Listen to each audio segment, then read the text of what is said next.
I believe we have Naomi Colvin with us. You do, hello. Hello. How are you? I'm alright. Well, actually, I'm recovering from sort of like a hello, it is actually autumn kind of cold. I'm not going to moan about it too much. I'm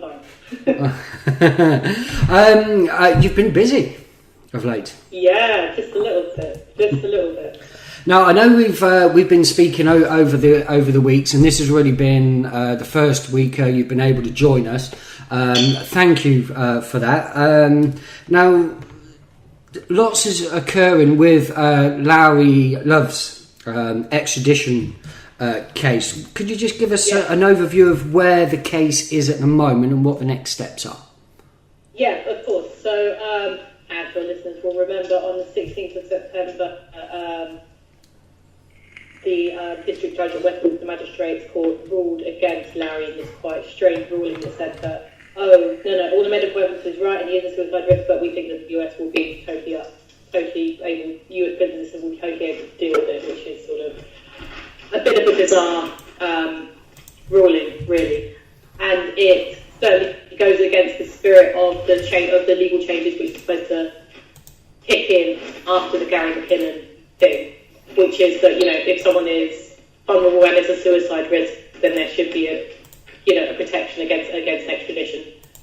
What has happened since then is that, partly because these legal changes haven't been very effective, a bunch of MPs who were campaigning for those changes at the time have taken on Lauri's case.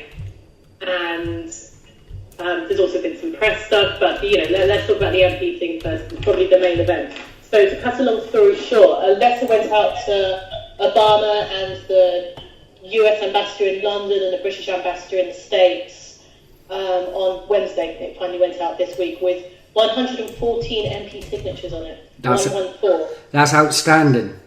It is. I've done a few sort of parliamentary things before, but even by those standards, that's a serious number of MPs. If you look at it there's a couple of ways of looking at it which tells you how significant it is. First off, there's 650 MPs in Parliament in total, but some of them are either in the government or they're, on the shadow front bench or something like that. So it's actually about a fifth, 1 in 5 of all the MPs who would be able to sign that letter, which is the backbench MPs, actually signed it. And then, given that Theresa May has quite a small majority, it's between 12 and 16, depending on how you count it, the fact that you have, I think it was 41 Conservative MPs signing that letter is probably pretty significant. Now, it's almost 1 in 5 MPs that have signed this, and it was cross-parliamentary as well, wasn't it? It was signed by all parties. Yeah, that's right. I think it's actually, I don't know exactly how much. So 42 from Labour, 41 Conservatives, 25 SNP, I think, 3 Lib Dems, and then 1 each from the SDLP, Northern Ireland, the Greens, and one from Plaid Cymru as well. Yeah, not bad at all. Good spread. That's England, Ireland, Wales, and Scotland, people. It is, yeah. No, yeah. It's also, yeah. Thank you for pointing that out. Yeah, definitely from every constituent nation in the UK. That's totally right. That really is a sterling effort. I know it was courage-led and social media-driven, but congratulations. Oh yeah, that was good. I should say, by the way, thank you. Everyone who did contact their MP, even if their MP's name didn't end up on the letter itself, which includes my MP incidentally. So we can talk about what to do about this later on in the show. But if you did take the time just to contact your MP, email them or tweet at them, and you should feel very proud of yourself because, that 114 is pretty stupendous for a letter like this. It's really, really good. Indeed. I haven't actually witnessed anything like it, to be honest. It was beautiful to watch. Because I know on the Friday, I think you had about 50 signatures. Yeah, well, it was someone from David Burrow's office, I think, let a journalist know how many signatures there were at that point, which was not ideal. We were supposed to be keeping that in-house, that information by. But to be honest, it kept growing so quickly that information just became totally out of date. like a couple of hours later, so it was just like, it's fine, no problem. Yeah, I think it was really nice. I mean, there was a couple of MPs' offices who were coordinating as well, and I should say that, you know, David Burrow's office, Barry Shearman's office, Antoinette Sandbach's office did brilliant jobs. I mean, every MP in the House of Commons, their office got a phone call. They did a proper lobbying type operation on it. So all of those people, unsung heroes, deserve some thanks as well for getting that all together. I think everyone I spoke to, you know, in those parliamentary offices, they were really incredibly happy and exceeded everyone's expectations. I mean, I think the target signatures kept going up and up and up. I mean, by the end of Friday, they were looking at, we really want to get 100. But, you know, it went quite a way over 100 in the end. As I say, just watching that was emotional. It was great. It was great to hear. So the letter's been submitted. Yes. Is that enough? I don't know. I know in the UK, if you get 100,000 signatures, then you have to have this particular issue debated. Debate in Parliament, but they can have a debate in Parliament and sort of tell you to nap off. It's not. I think this is worth looking at as sort of like a stage in the campaign. It's a really good, you know, first move from the UK to the US. It shows that Lauri's case is of significant concern in Parliament, you know, across, you know, as a cross-party issue.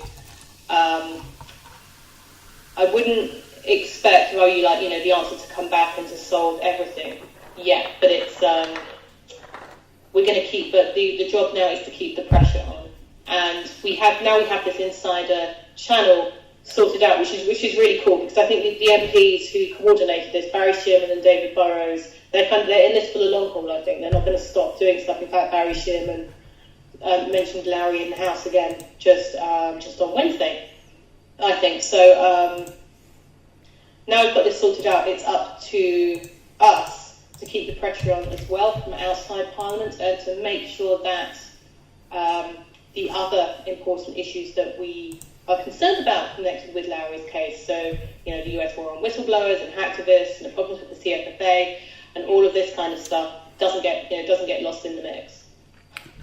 We was discussing last week, and I know I spoke with you on this because it's getting to the stage where we feel that a bit of a noise needs to be made stateside on this situation.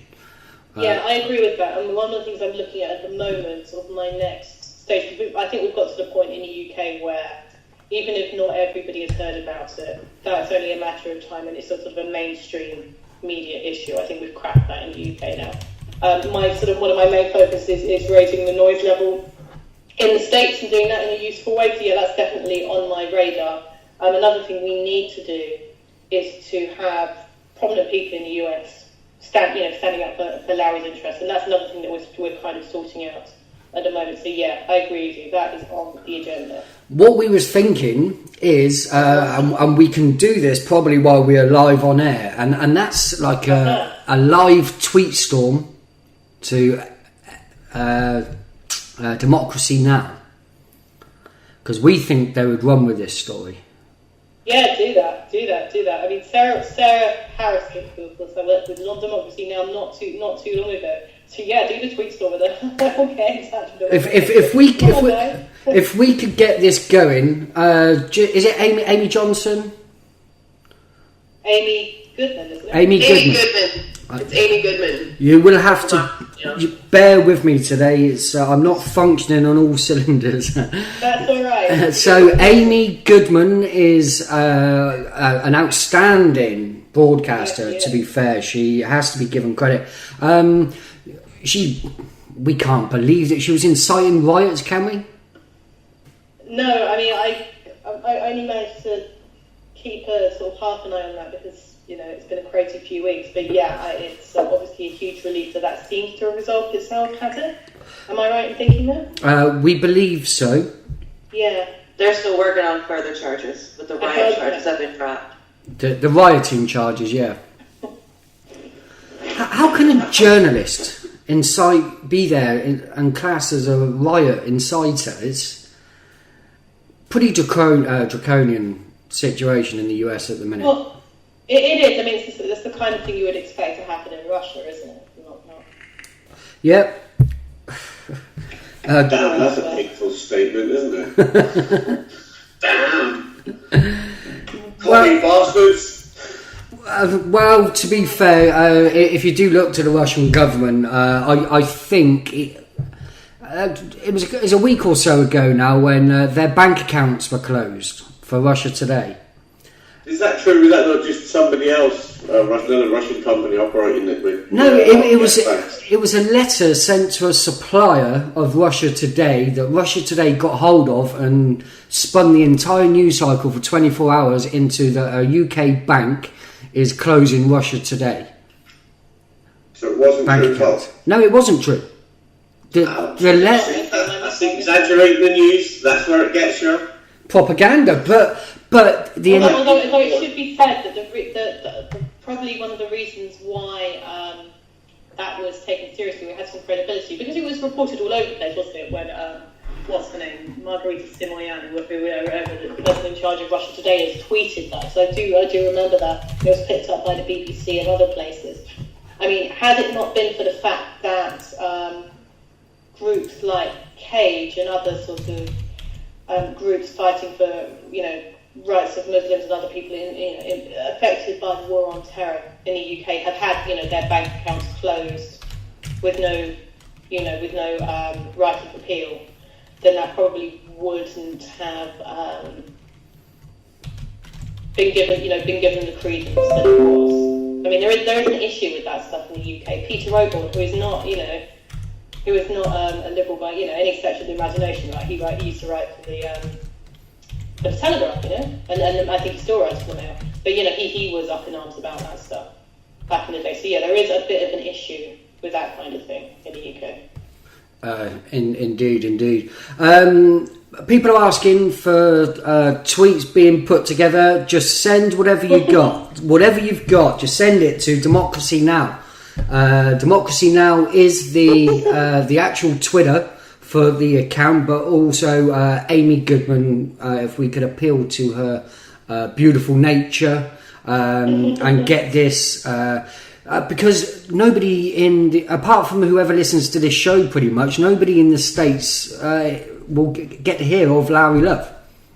Yeah, I mean, I think that the actions are sort of like the big.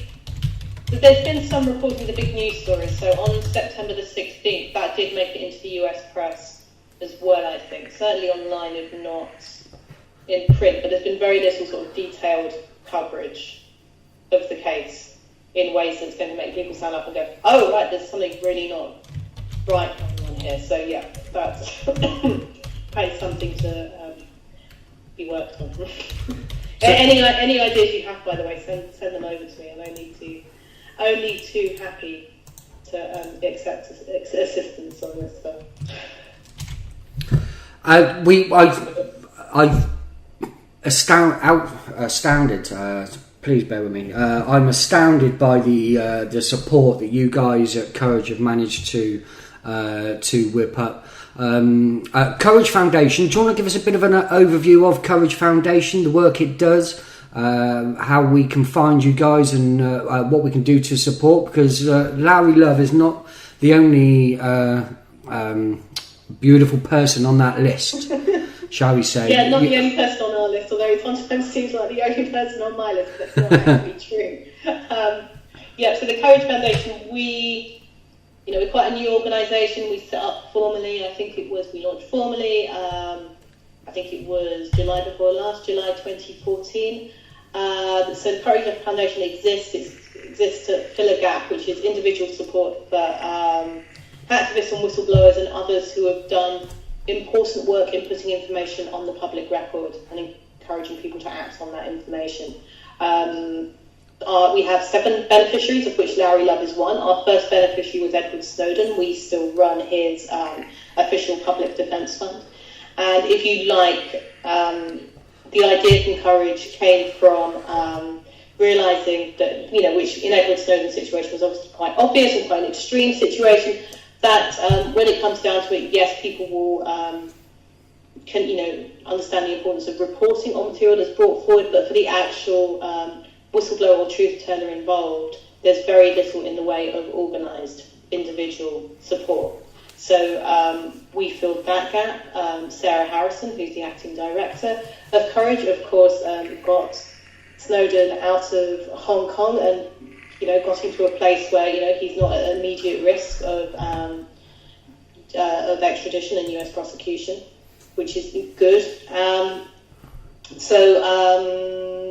So we now run defence funds and support campaigns for a number of people that your listeners will be very familiar with, I think. So Snowden, Jeremy Hammond, Barrett Brown, Lauri Love, Matt DeHart. We do the European side of the fundraising for Chelsea Manning, and also there's an Azerbaijani human rights defender called Emin Husseinov, who we helped get asylum in Switzerland. It's a very beautiful list. It is a good list, isn't it? I imagine, with things being as they are, I think unfortunately that list is likely to grow. In order to do that, really, we rely on a huge, huge network, an increasingly huge and beautiful network of activists and social media people and people doing all kinds of work who help us get the word out and help us with actions like this. Getting MP signatures for Lauri Love was really a 48-hour thing, and people responded brilliantly.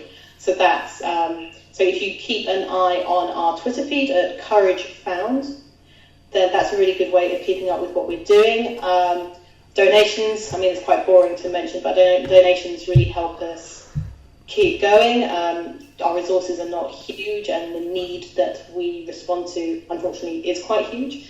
So donations always help. And just spreading the word, keeping up with actions. Our main website is at couragefound.org. I'm just going to be posting that now. Their t-shirts are fantastic quality, people. I've got a number of them. That's right, we need to get some more t-shirts. We need to sort of update the merchandise, I think. That has to put it on the to-do list. You can own your... What is there is good.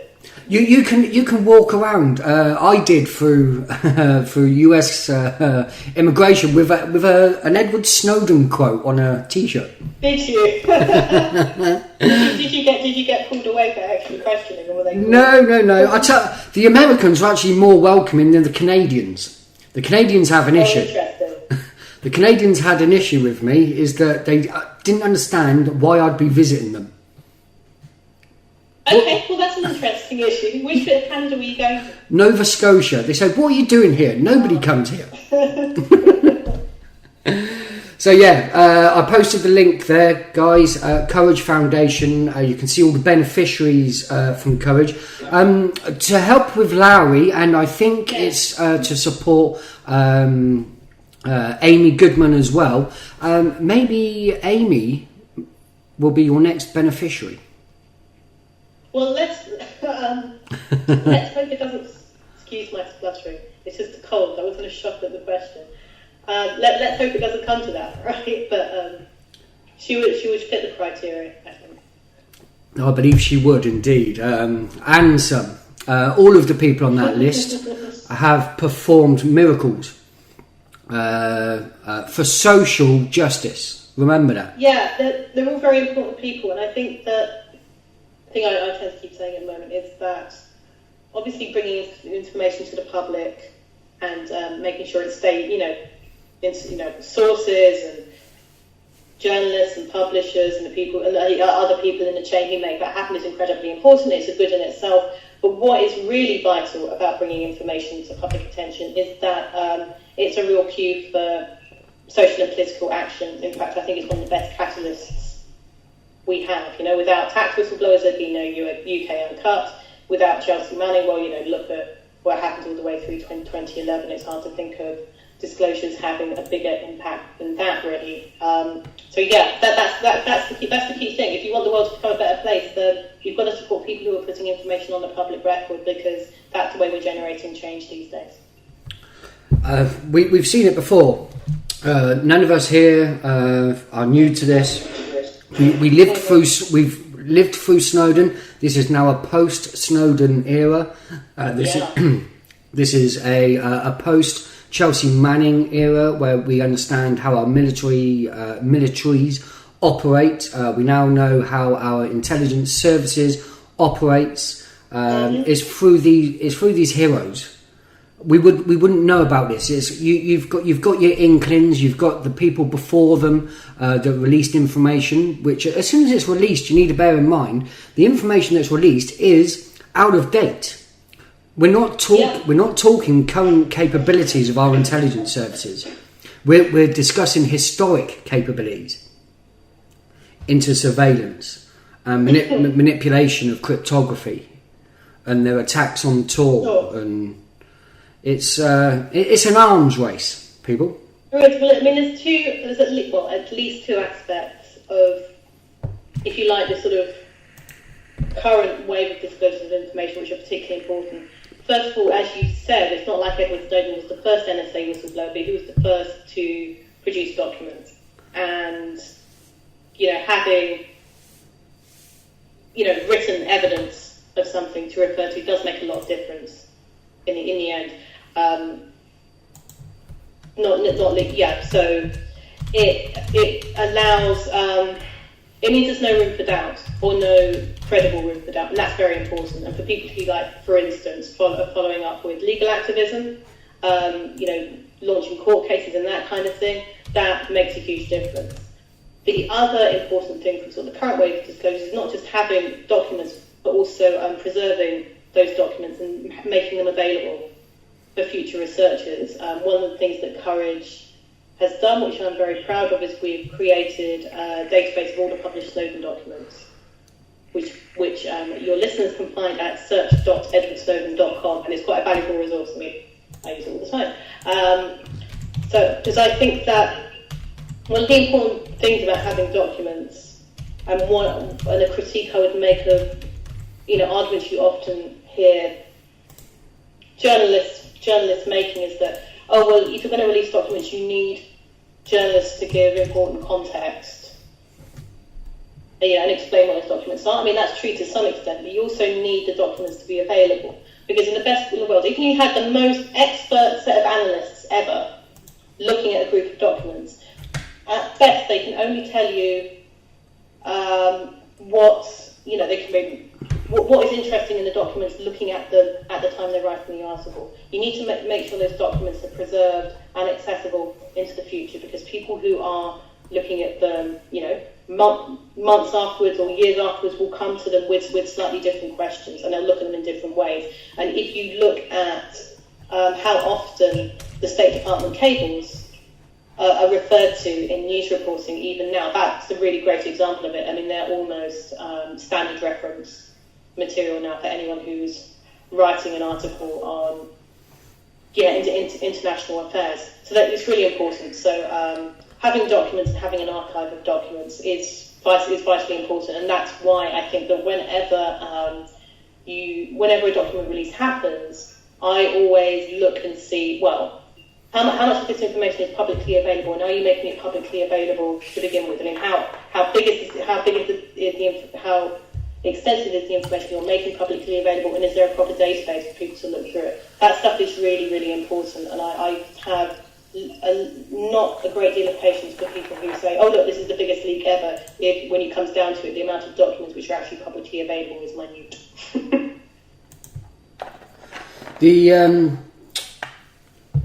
We're in an information overload phase at the moment. The amount of leaks that are going, that have been made public, they're still going through the Panama leaks.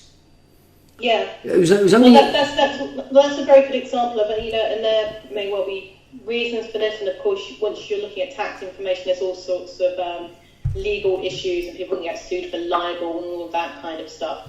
But still, the Panama Papers were launched with claims about it being the biggest leak ever in terms of volume, but excuse me, very little of that material was actually publicly available. And if you actually look at the first batch of storage, very few of the documents that it was based on were ever published. There is, I believe, a publicly available database now, but that stuff needs to happen sort of on day one. I think it's kind of poor form to have that sort of following on as an afterthought 6 months later. It's really key to what these releases are about, in my opinion. It's just my opinion. Everybody is entitled to an opinion, because we're living in personally what I would consider a golden age of information. Now, I know Gal has a question for you, Naomi, but just in relation to the work that Courage Foundation does. You do need to meet specific criteria to be come under the protection of Courage Foundation. What's the process that you guys go through? Well, I mean, it's not really a set and formal process. I think that setting down like really precise criteria for these things is probably a mistake, and it needs to be, and you need some flexibility. What is true is that the people we take on as beneficiaries are involved in this chain of, this information delivering chain of bringing information to public attention or acting on information. They tend to act digitally, and we have a bias towards people whose actions have an international dimension and as a result find themselves in quite serious legal jeopardy. There's an assumption that people whose revelations are sort of focused on a national level, that there are often sort of national level organisations who can help with that, at least a bit. And because of the resources that Courage has, I mean, realistically, we work across the US, UK and Germany at the moment, and realistically with the resources we have, we're sort of restricted in English and German as our main working languages at the moment. We don't always want that to be the case, and where we have the chance to partner with support campaigns who are already working, we'd like to do that. We've tried to assist with Antoine Deltour, the LuxLeaks whistleblower campaign as much as we can. There's a certain flexibility in the way we work. We do as much as we can with limited resources, eventually. Now, you're quite a new organisation. I've known of you pretty much since you guys picked up on the Matt to Heart situation. This broadcast are friends of Matt to Heart and his family, and he's not a whistleblower in the true sense, but he's been persecuted as a whistleblower. He's been persecuted as a whistleblower, and he is alleged to have been a courier. So when I talk about sort of the sources, and then the journalists, editors, and publishers, and those people who are in between, I think the couriers and potentially sort of the people who put the technical infrastructure together for that to happen. I mean, so he's allegedly part of the information publication chain. Now, we've all heard the interviews with Matt in prison. Just so you guys know, who hasn't been around before, Matt to Heart was anonymous and a gamer. Matt to Heart helped out with campaigns, and he used to host a show, a server for gaming and anonymous work, and information was uploaded to his show that implicated that the FBI were investigating the CIA for anthrax attacks on America to stoke up support for the Iraq War. That's the crux of it. Matt to Heart is alleged to have been a courier, as Naomi mentioned, a conduit, if you like, from Anonymous to WikiLeaks. At the time when all of this was going on, Julian Assange, many senators and people in politics were calling for assassinations of individuals on foreign soil at the time. So Matt was on US soil. He was considered a conduit to WikiLeaks and therefore given the harshest treatment the American state can invoke. I think. Yeah, I don't think we can sort of underestimate the amounts of official fear there was, particularly at that point in time. Yeah. I mean, to be honest, Aaron Swartz fell in, was targeted because of that general situation as well. I think there was just a massive climate of fear and, a real witch hunt, basically, against, anyone who could be, who was, potentially associated. We're still picking up the pieces from that in many ways. So Matt's family have suffered greatly. It's come at great cost to them. They have been persecuted and their human rights violated, especially Matt's. I've spoken with Leanne today through message. Matt's doing okay. He's always supporting other fellow prisoners inside. Any donations that head his way, it's shared. They have to buy their own clothes in prison. Did you know that, Naomi? I didn't know that specifically, but yeah, I know that keeping the commissary payments going is really important. Absolutely. You have to buy your own clothes in prison, people. That's the American system. So it costs the taxpayer $100,000. Gal, you will correct me if I'm wrong. $100,000 approximately a year to keep a prison inmate inside, and that doesn't include clothing. What the fuck? So commissary support to Matt DeHart is very much welcome. He loves the books and notes everyone sends to him. So free Matt DeHart, people, is the Twitter. Follow that Twitter for the latest from the family and Matt, who is currently incarcerated. If I may, Naomi, I don't know how much time you've got. I know this is it's effectively 11 o'clock on a Sunday PM. We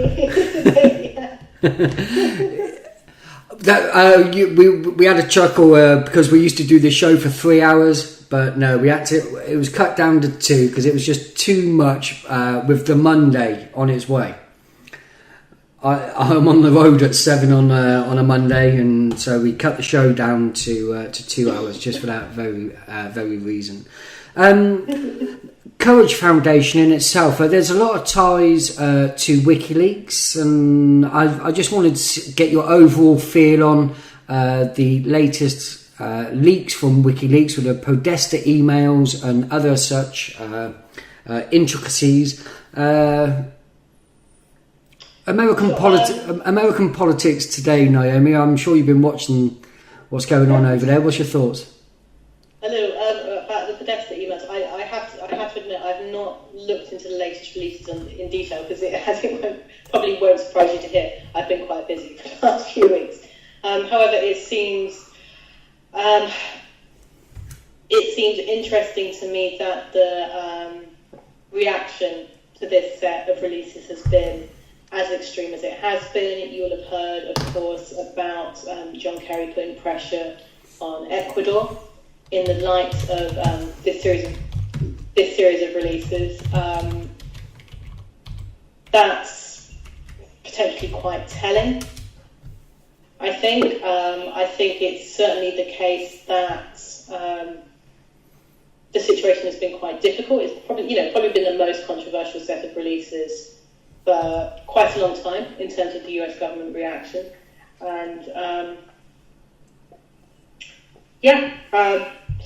I gather there are interesting things in the emails that have been released, but I couldn't tell you much about them because, as I said, I've not had the chance to go through in detail at all. I always look at it as this. There's others that are far more qualified than me to be reviewing these. I'll see what the analysis that comes out. I'm sorry that's such a lame answer, by the way. This is true. I haven't had a chance to look. It's cool. We've got American co-hosts and from afar, the American presidential campaign can look like a bit of a joke. But I know, speaking with Gal and Gear, it's a serious situation that a lot of people are fearful of.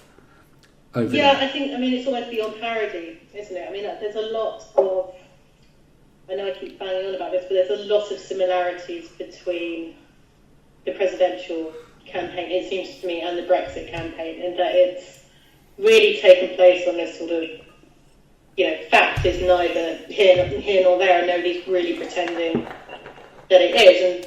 And more so, like, even all the standard rules of political decorum have just been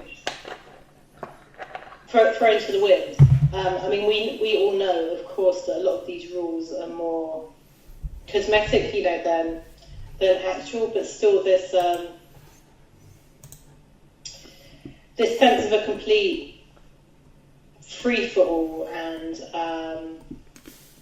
there being very little, basic standards in the way that the way that you talk about other people, in the way that political debate is conducted. I mean, there's no pretension about talking about issues. Really, it's all about. I mean, not even about personality. It's just basically people throwing insults at each other over a fence. That doesn't bode well for what's going to happen after the election, either way it goes. In the same way that I don't think that the result of the Brexit referendum is going to be problematic for years to come, of course. You do know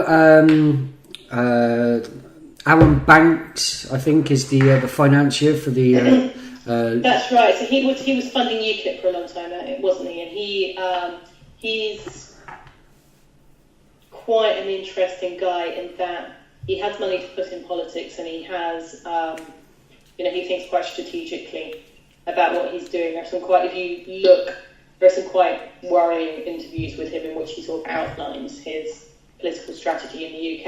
And, it's worth taking seriously, because whichever way you look at it, I mean, as I've been saying to people quite recently, because of Lauri's case, that the fight to save Gary McKinnon was one of the most effective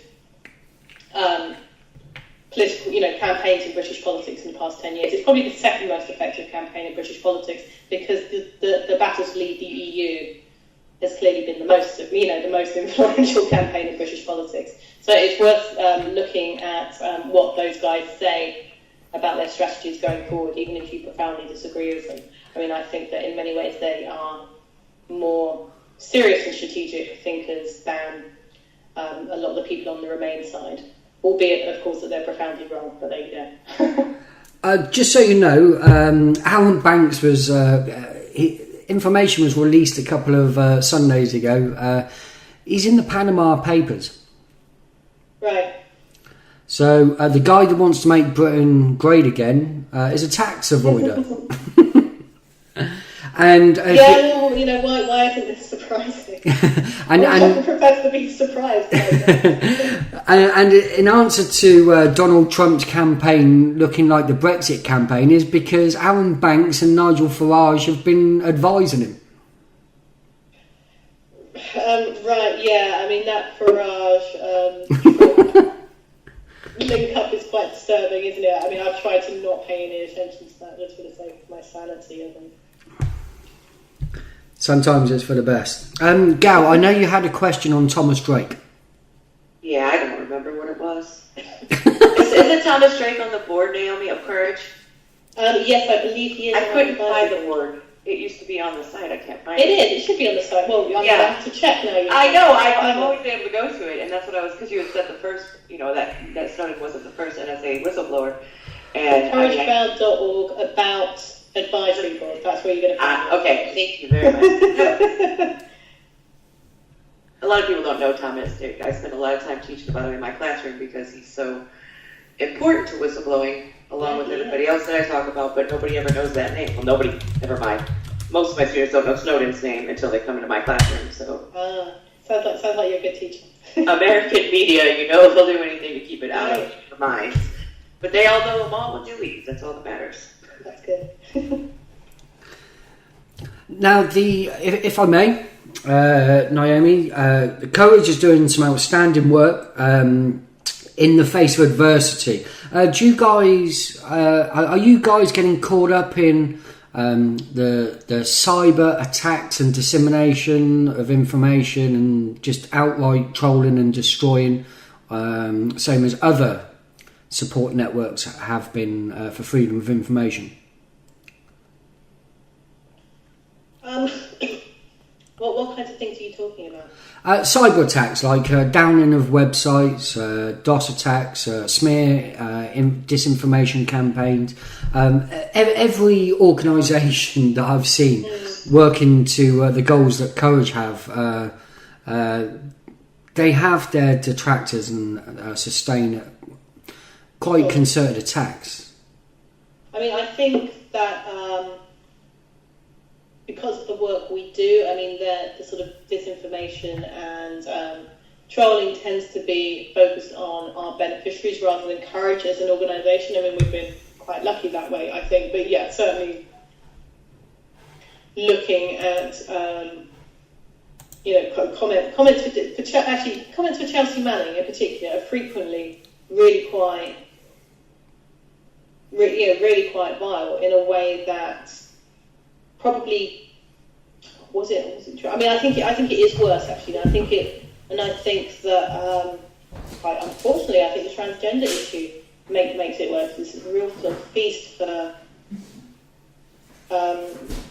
really, really abusive and unpleasant comments. Is Chelsea okay?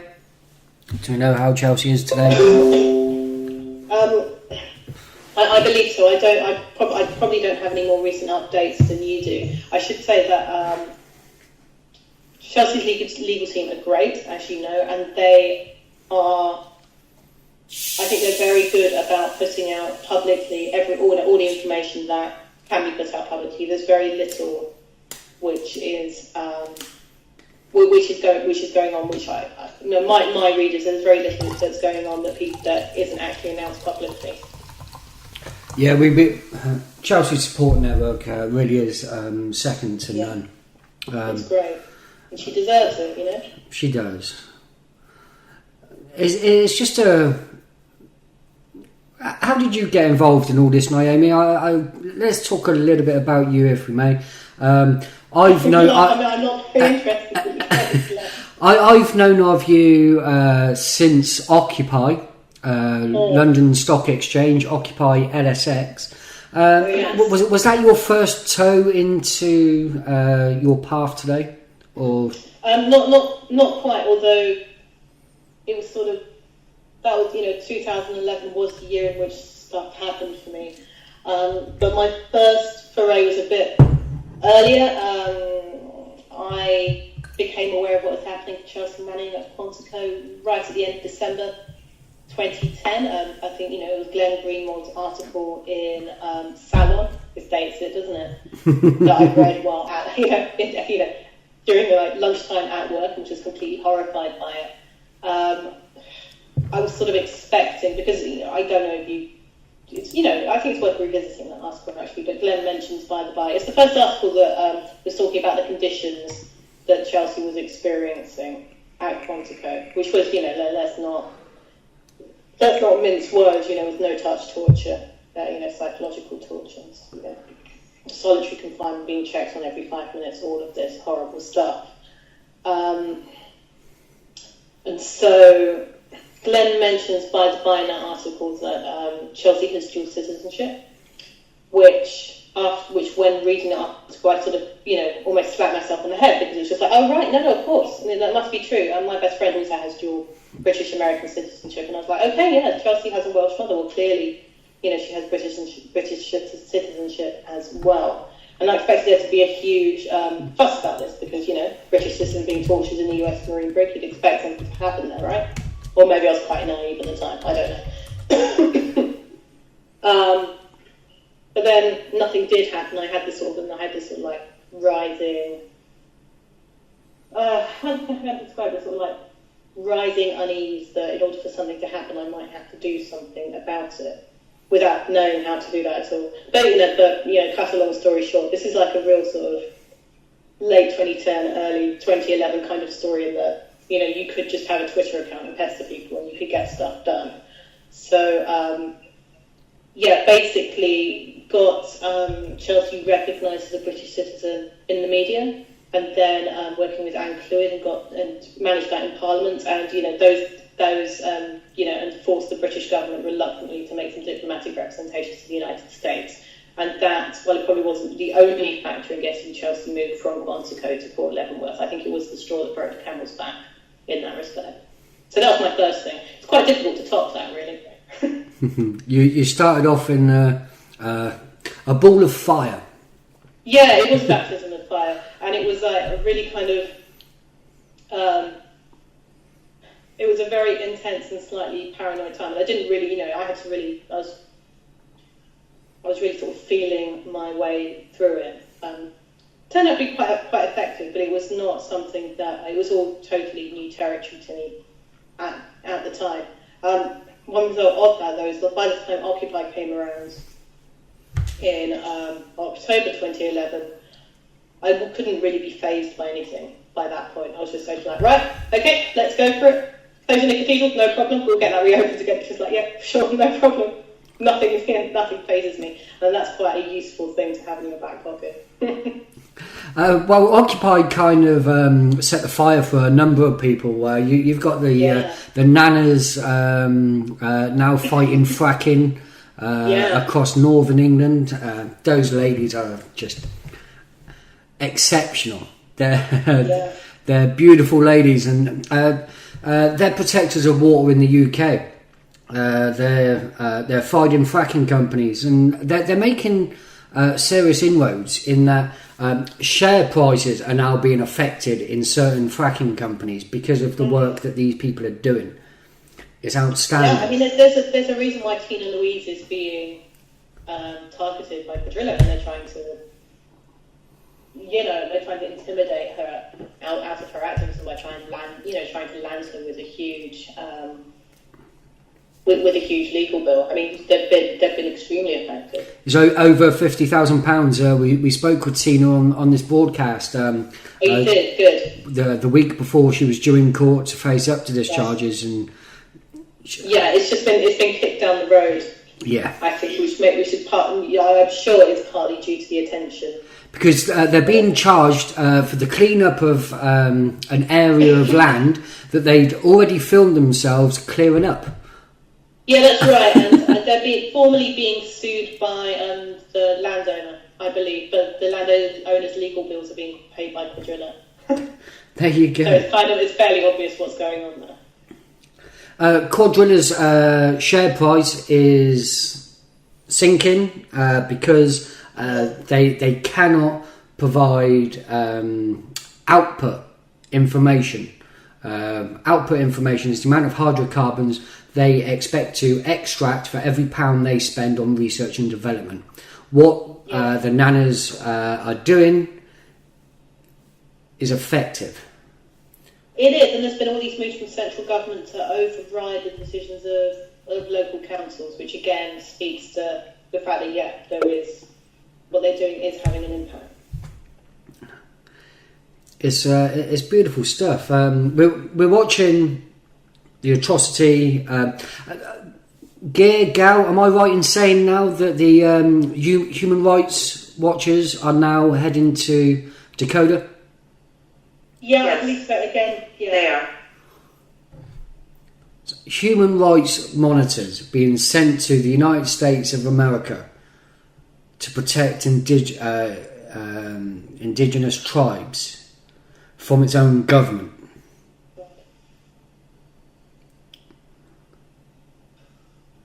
It's shocking. It should be shocking, but they've had to come multiple times in the last 2.5 years. They've written, I know Amnesty and Amnesty International and Human Rights Watch have written some damning reports on the United States in the last few years. And nothing's changed, nothing's being done. What do you think the reasons are behind that? Because personally, I think Obama's heart is in the right place. Why can't he do anything about this? Or why has he not been able to do anything about this? I guess the question would be, what do you think he could do about it with the amount of backlash he gets with Congress? Yeah, the American political system is quite baffling for us outside of it. Look, He could actually speak out about it, which he doesn't. He could do. Yeah. Why do you think he doesn't?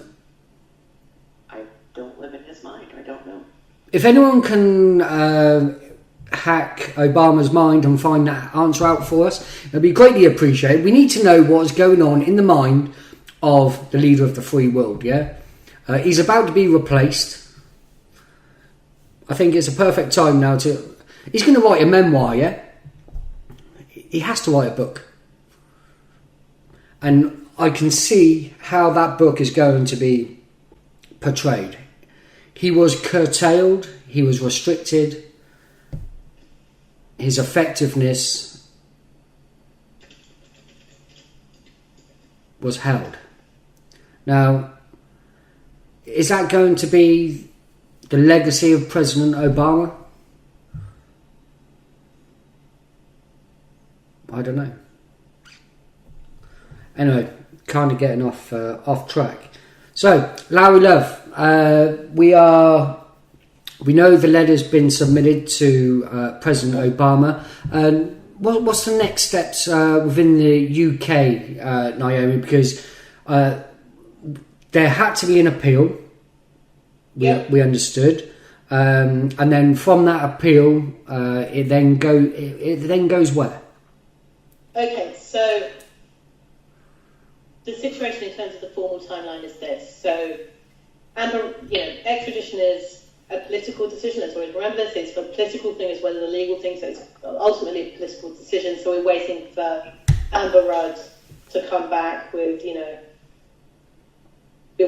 with her sort of box ticking exercise. She doesn't really have a huge amount of discretion to not allow Lauri's extradition, but we'll find out what happens. Once Amber Rudd comes, but it's kind of interesting that she hasn't come back so far, and that might be because there's been political action. There's not just been this MP's letter. It was brought up at Prime Minister's Questions, which is, well, for viewers outside the UK, is like the biggest political forum of the week, and it's been raised in Parliament since. So, there's a certain amount of volume in Parliament on it. But after Amber Rudd comes back, and we'll see what she has to say for herself, that gives 2 weeks for Lauri's legal team to apply to appeal. Appeal isn't automatic in these cases anymore. That's a change that took force just a couple of months before Lauri was arrested. But if we assume that appeal will be granted by the High Court, which everyone seems to think it will do, we're looking at an appeal hearing sort of March, April next year or something like that, with the ruling to come down a month after that. And then there are further possible appeal stages after that. What else should I say? In the meantime, though, we can't just wait for this process to take its course. We've already sent a very powerful message about the widespread public concern, which is mirrored in those MP signatures. But we need to keep pressing. And in the UK, if your MP did sign a letter, write to them, say thank you.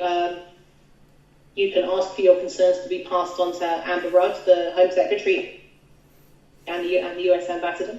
The US Ambassador in London is a public figure. I think it's totally worth sending your concerns to him as well. If your MP did not sign the letter, then ask them why not. Ask them if they do sympathise, to pass their concerns on. If not, then you should ask them why. And then again, those are the kind of the things to do in the UK. So it's again going to the Home Office or getting concerns passed on to the US Ambassador, and these two strands can support each other. Further than that, we are looking, as I've mentioned, we're looking at stuff in the States, and then also because Lauri has dual citizenship thing that comes up again, quite useful. We're looking at getting politicians in Finland to speak out about it as well. You raised an important point there. It is worth, with the great success of the campaign of almost 1 in 5 MPs signing, that's 4 in 5 that never signed. Sure, and some of them will have, a firm political opinion on this, which is one thing. But even if an MP disagrees with you and you're their constituent, they still have to pass your concerns on. They can't come back to you and say, "Oh, I disagree with you. Go away." If you ask for your concerns to be passed on to Amber Rudd, they have to do that. Because them doing it doesn't indicate they necessarily agree with you. It's just a thing they have to do as your MP. But yeah, further than that, if they didn't sign, it might not be that they're not sympathetic. It might be that they have a government position. It might be that they have sort of a position on Jeremy Corbyn's front bench. In which case, MPs with government or shadow government positions tend not to sign letters like this. But you can still scope out whether they're sympathetic or not. I mean, we know that some people who weren't in a position to sign are sympathetic as well, so that's really useful for us to know. But as I say, if you get a positive response from your MP and they didn't sign the letter, drop us a line of courage, because that stuff is quite useful to know for further parliamentary hijinks further down the line. Now, I know Courage Foundation is supporting Lauri. There's a number of MPs now that have signed a letter for Lauri. I'm friends with Lauri. I see what's going on, but how do you read how Lauri is dealing with the situation? I think he's doing all right. I think it's very stressful for him, but in a way, it's now been a very stressful situation for over 3 years. Tuesday was the 3rd anniversary of Lauri's arrest and his parents' house being raided for the NCA. So he's had to live with this for a very long time. He's dealing with it a lot better than I would be. Yes. In the circumstances. But yeah, it's clearly not easy for him, and it's a real. It has an impact on his quality of life. There's no getting around it. And his family's quality of life as well. Let's not forget that. A massive shout out to Lauri's parents. I have met both of them. Beautiful people. I'm a bit of a delinquent and a black sheep in my family, and lo and behold, if my parents ever have to deal with the implications of the work that I do, but with Matt DeHart, Paul and Leanne, and Lauri Love's parents dealing with this, it's a destructive environment to a family unit. Yeah, it is, and I think and Paul and Leanne, you're right. It's a really good example. Really good people who have, made so many sacrifices for their son. My God, they would do anything for their son. If I had a son like Matt DeHart as well, I'd probably do anything for him as well. There's a reason why I don't have kids, because I'm not going to be any Matt DeHart. I'm just going to be a shit, and I don't want to bring another shit into the world. Just so you know, so there's never going to be a mini me. Declared that on air. I don't. I'm sad now. I don't have the patience. Neither do I, but I have 4 of the little darlings. What the fuck did I do? You're a busy woman. You're an inspiration. Oh my God. So, this has been a very fascinating conversation. Thank you so much, Naomi. That's all right. Well, thank you for having me. Anytime. We do enjoy it. This the support for Lauri won't stop. Just to give everyone a heads up out there, the support for Lauri is there on the same level as Aaron Schwartz. He has a lot of friends in a lot of high places. Lauri... He's got a lot of friends in a lot of places. I mean, I should say that all the stuff we've got going on in Parliament is obviously amazing, and it's really helpful. But as you know, action inside Parliament always works better when there's noise going on outside Parliament as well. So we need to keep, we need to keep that noise level up, and that could be in terms of, doing events, doing solidarity events, just letting people know about what's going on, like more media stuff. But yeah, and I'm very open to ideas about what we can do about spreading the word beyond the very important communities who are already aware of it. At Courage, we're very happy to help with supplying flyers and stickers and helping with all that kind of stuff and resources where we can. So if you have ideas for actions for Lauri, do get in touch. Do you have any up and coming dates for? I know these mainly occur in London. I know you had one recently. Yeah. Is there any more support campaigns planned? Yeah, we should have an organising meeting in the next week. It's a colleague of mine who sorts those out rather than I. But we will.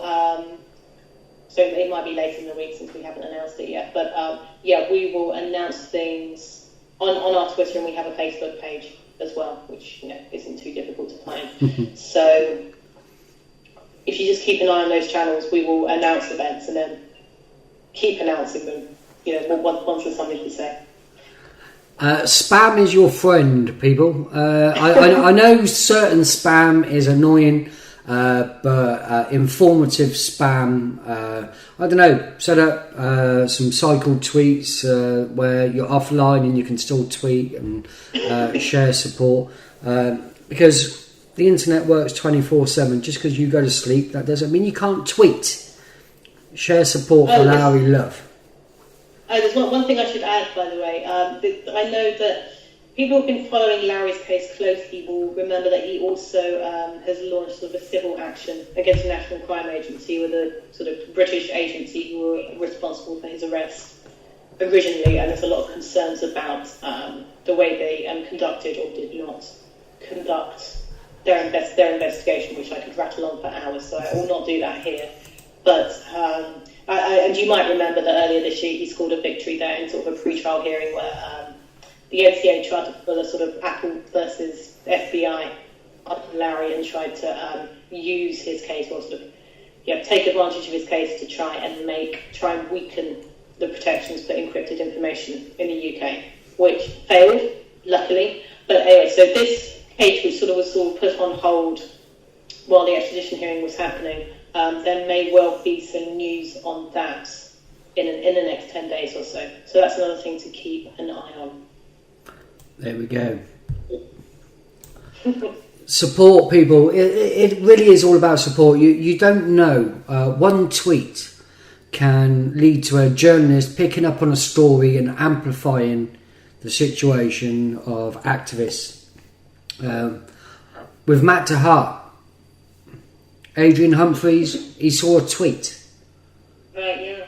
He wrote a story, a 5-part story on Matt to Heart, and he changed everything. Yeah, it's really important. And that's completely true. Never think that there's nothing you can do about stuff, because just by spreading the word to your friends, you don't know everybody who your friends know, or things happen in the strangest ways. Yes, so they do. You can have a just by drawing the connections and the link, you can have a much more profound impact than you know. 6 degrees of separation. Yeah, I mean, I see it happening all the time.